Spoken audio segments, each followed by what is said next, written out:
The night I moved into my new home, I couldn't help but stare out of the window at the stunning view of San Francisco. The city lights sparkled in the distance, and it felt like a dream come true. I had worked so hard to be here, to own this 4-bedroom house in the heart of Silicon Valley. When I first walked into the real estate office, the agent had looked at me with skepticism. But after reviewing my financial documents and proof of income, his attitude completely changed. I had done it. I had bought a house on my own at just 26 years old.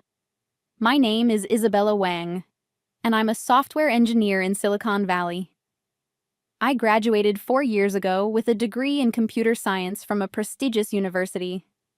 The tech industry is not easy for women, especially in a place like Silicon Valley, where men dominate most fields. But I didn't let that stop me. I worked hard and proved myself time and time again. By the time I was 26, I had reached the position of senior engineer.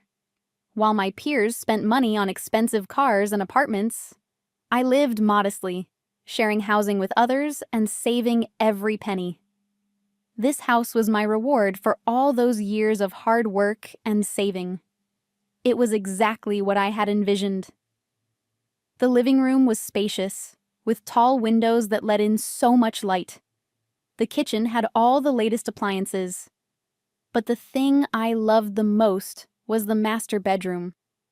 It had a huge walk-in closet, an ensuite bathroom, and a balcony with a breathtaking view of the bay.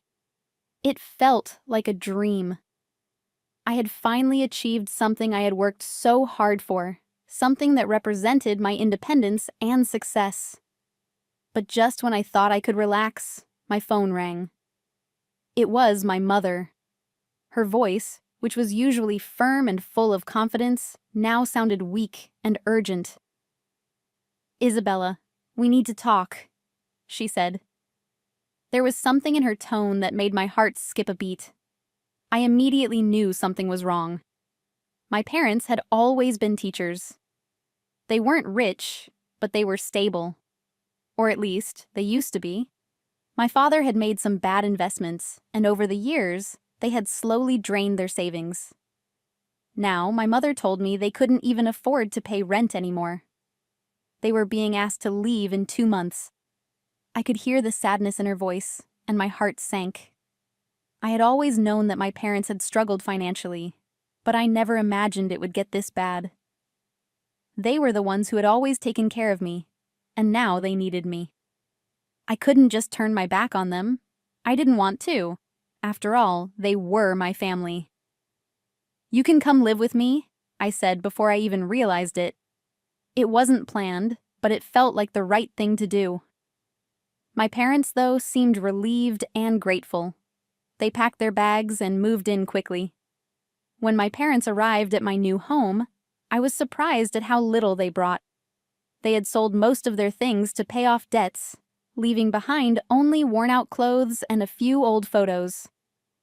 They moved into the spare bedroom, and at first, everything seemed fine. I covered the mortgage and utility bills, while they agreed to handle the groceries. We agreed on clear rules: respect my space, respect my work, and everything would be okay. It seemed like a simple arrangement, but I was wrong. In the beginning, everything was peaceful. My mother prepared meals, and my father started working on the garden. It felt nice having them around again. But soon, small things started to annoy me. My mother began to cook meals I didn't like, ignoring my dietary preferences. My father turned the TV up too loud during my video calls. It was nothing major, but it was enough to throw off my focus. I tried to ignore it, telling myself it wasn't a big deal. But deep down, I knew something wasn't right. The peace wouldn't last long. As time passed, the small annoyances grew. My mother spent more time in the kitchen, making meals when I wasn't home, and ignoring my wishes. My father would turn up the volume on the TV even during my important meetings. It felt like my space was being invaded. But the breaking point came one Saturday morning when my mother knocked on my office door, looking worried. "Isabella, we need to talk," she said, and the way she said it made me nervous. I immediately knew it wasn't good news. When she mentioned Brittany, my heart sank. Brittany was my 23-year-old sister. She had always been the troublemaker in our family. After dropping out of college, she had drifted through life with no clear direction. She constantly relied on our parents for help, even when they couldn't afford it. "Brittany is having problems with her boyfriend, Jonathan," my mother said. "They need a place to stay."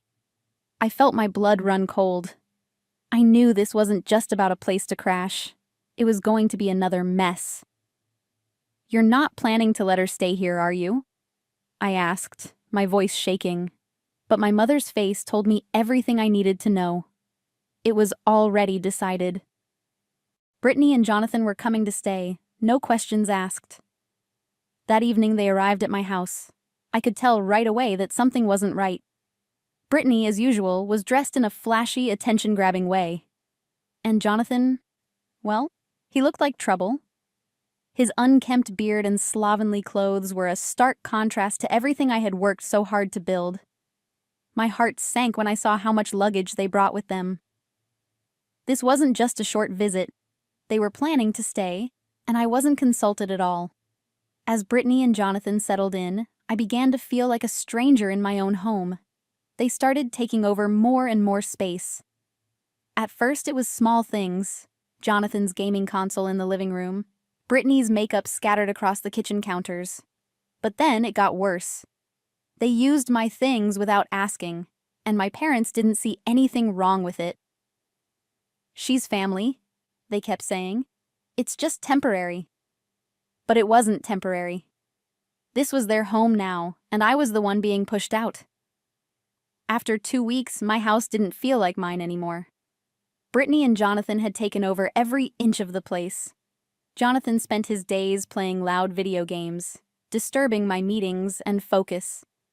Brittany took over my bathroom, leaving makeup everywhere, and using my expensive cosmetics without asking. When I complained, my parents would simply tell me to be more understanding. But I couldn't. This wasn't just a few inconveniences anymore. They were invading my space, my privacy. And the worst part was, my parents didn't seem to care. They were just happy that Brittany had come back into the fold. The tipping point came one Wednesday afternoon. After finishing an important video call, I went upstairs to check on my room, only to find my belongings scattered in the hallway. Clothes, books, even my computer accessories were all thrown around. My heart raced as I rushed to my master bedroom. And there, to my horror, I found Brittany and Jonathan in the middle of taking over my room. Brittany was pulling clothes out of my closet, while Jonathan was emptying my bookshelf. "What are you doing?" I asked, my voice trembling. Brittany looked at me like I was the one being unreasonable.